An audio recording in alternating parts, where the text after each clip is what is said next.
Oitavo dia. Gênesis 16. Sarai, a mulher de Abrão, não lhe tinha dado filhos. Ela possuía uma escrava egípcia que chamava Agar. Um dia, Sarai disse a Abraão: já que o Senhor Deus não me deixa ter filhos, tenha relações com a minha escrava. Talvez assim, por meio dela, eu possa ter filhos. Abrão concordou com o plano de Sarai. E assim, ela lhe deu Agar para ser sua concubina. Isso aconteceu quando já fazia 10 anos que Abrão estava morando em Canaã. Abrão teve relações com Agar e ela ficou grávida. Quando descobriu que estava grávida, Agar começou a olhar com desprezo para Sarai, a sua dona. Aí Sarai disse a Abrão: por sua culpa, Agar está me desprezando. Eu mesma a entreguei nos seus braços, e agora que sabe que está grávida, ela fica me tratando com desprezo. Que o Senhor Deus julgue quem é culpado, se é você ou se sou eu. Abrão respondeu: está bem, Agar é sua escrava, você manda nela. Faça com ela o que quiser. Aí Sarai começou a maltratá-la tanto que ela fugiu. Mas o anjo do Senhor a encontrou no deserto, perto de uma fonte que fica no caminho de Sur, e perguntou: Agar, escrava de Sarai, de onde você vem e para onde está indo? Estou fugindo da minha dona, respondeu ela. Então o anjo do Senhor deu a seguinte ordem: volte para sua dona e seja obediente a ela em tudo. E o anjo do Senhor disse também: eu farei com que o número dos descendentes seja grande. Eles serão tantos que ninguém poderá contá-los. Você está grávida e terá um filho, e porá nele o nome de Ismael, pois o Senhor Deus ouviu o grito de aflição. Esse filho será como um jumento selvagem. Ele lutará contra todos, e todos lutarão contra ele. E ele viverá longe de todos os seus parentes. Então Agar deu ao Senhor este nome: o Deus que vê. Isto porque ele havia falado com ela, e ela havia perguntado a si mesma: será verdade que eu vi aquele que me vê? É por isso que eu posso, é por isso que esse poço, que fica entre Cádiz e Berede, é chamado de poço daquele que vive e me vê. Agar deu um filho a Abrão, e ele pôs no menino o nome de Ismael. Abrão tinha 86 anos quando Ismael nasceu. Gênesis 17. Quando Abrão tinha 99 anos, o Senhor Deus apareceu a ele e disse: eu sou o Deus Todo-Poderoso. Viva uma vida de comunhão comigo e seja obediente a mim em tudo. Eu farei a minha aliança com você e lhe darei muitos descendentes. Então Abrão se ajoelhou, encostou o rosto no chão, e Deus lhe disse: eu faço com você esta aliança. Prometo que você será o pai de muitas nações.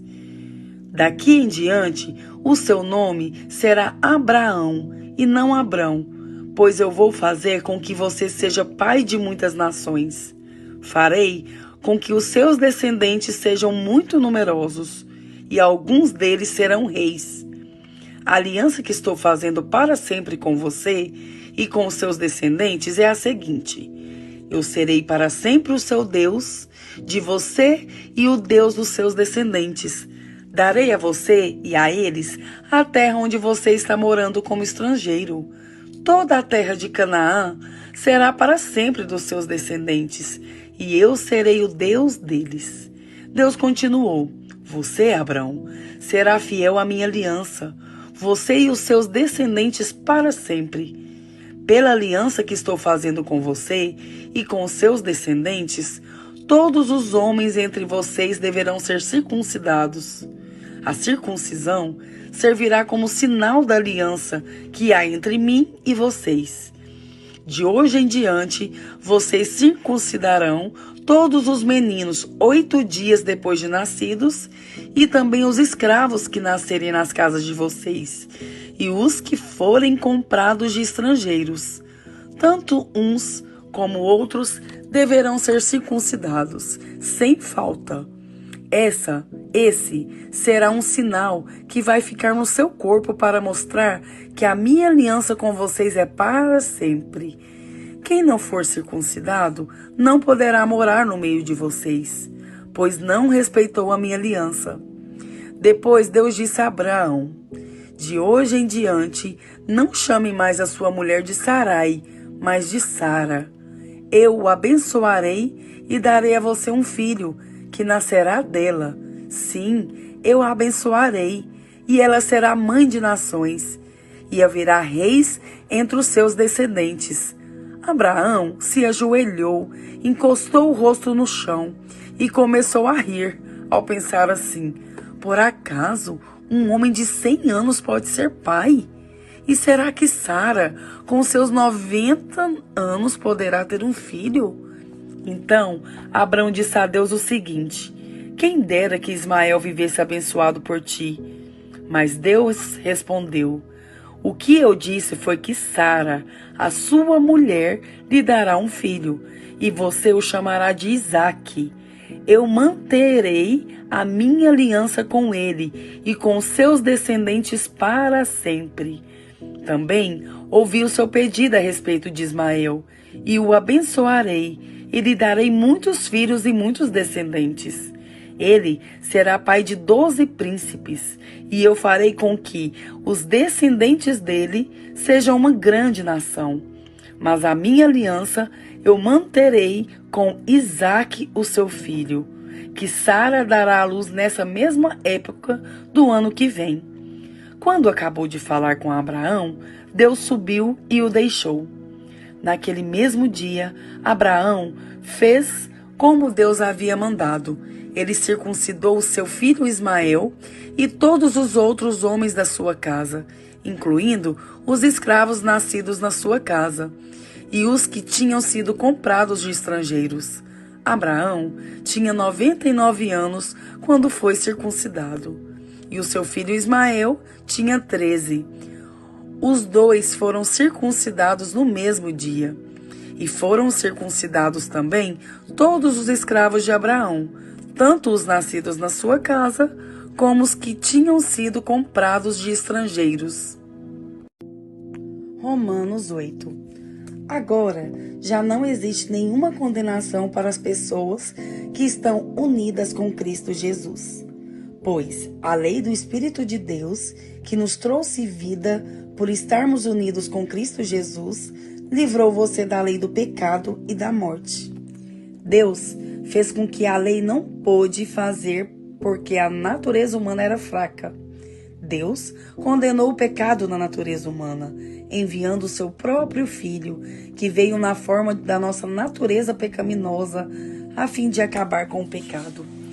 Deus fez isso porque as ordens justas da lei pudessem ser completamente cumpridas por nós, que vivemos de acordo com o Espírito de Deus e não de acordo com a natureza humana. Porque as pessoas que vivem de acordo com a natureza humana têm a sua mente controlada por essa mesma natureza, mas as que vivem de acordo com o Espírito de Deus têm a sua mente controlada pelo Espírito. As pessoas que têm a mente controlada pela natureza humana acabarão morrendo espiritualmente, mas as que têm a mente controlada pelo Espírito de Deus terão a vida eterna e a paz. Por isso, as pessoas que têm a mente controlada pela natureza humana se tornam inimigas de Deus, pois não obedecem à lei de Deus e, de fato, não podem obedecer a ela. As pessoas que vivem de acordo com a natureza humana não podem agradar a Deus. Vocês, porém, não vivem como manda a natureza humana, mas como o Espírito de Deus quer, se é que o Espírito de Deus vive realmente em vocês.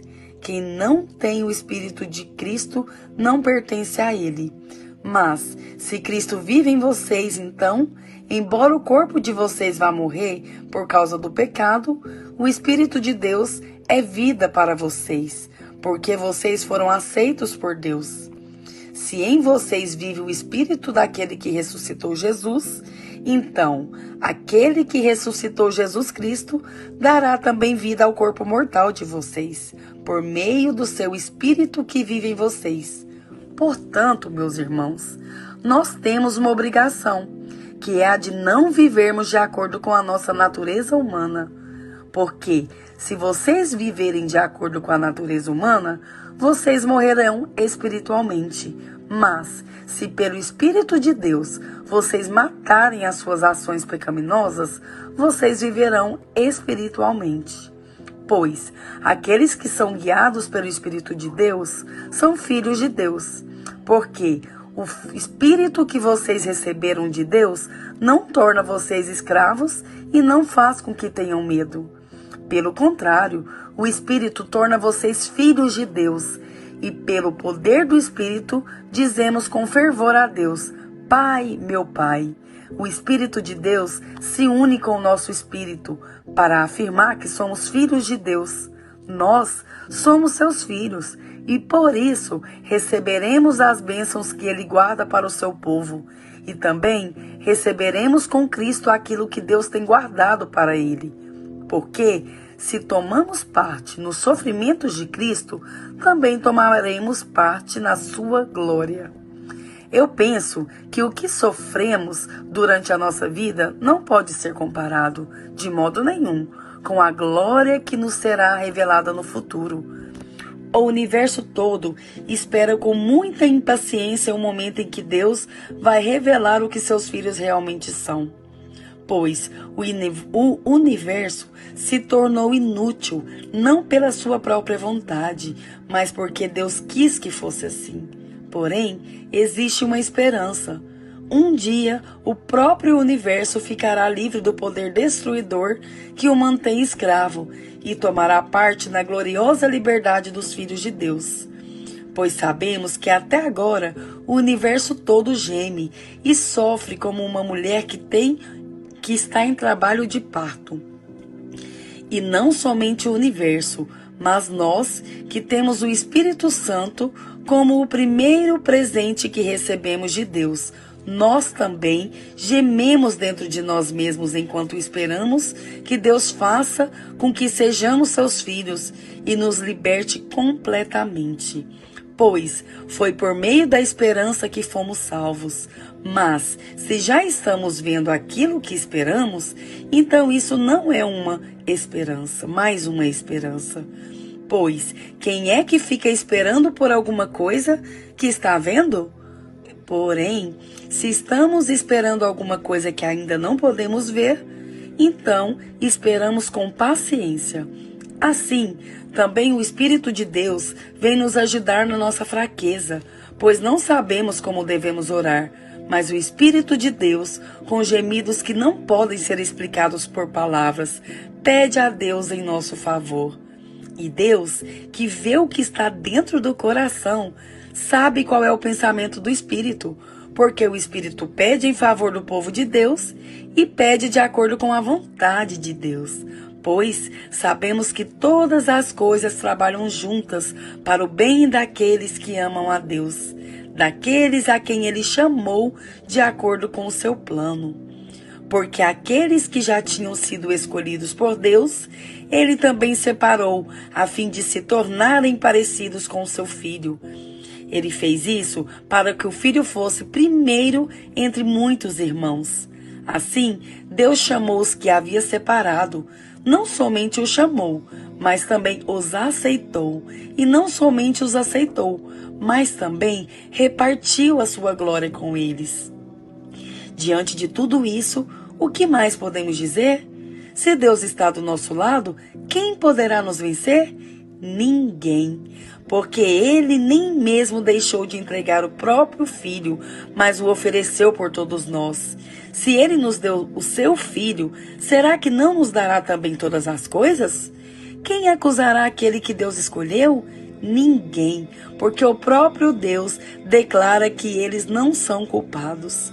Será que alguém poderá condená-los? Ninguém, pois foi Cristo Jesus quem morreu, ou melhor, quem foi ressuscitado e está à direita de Deus.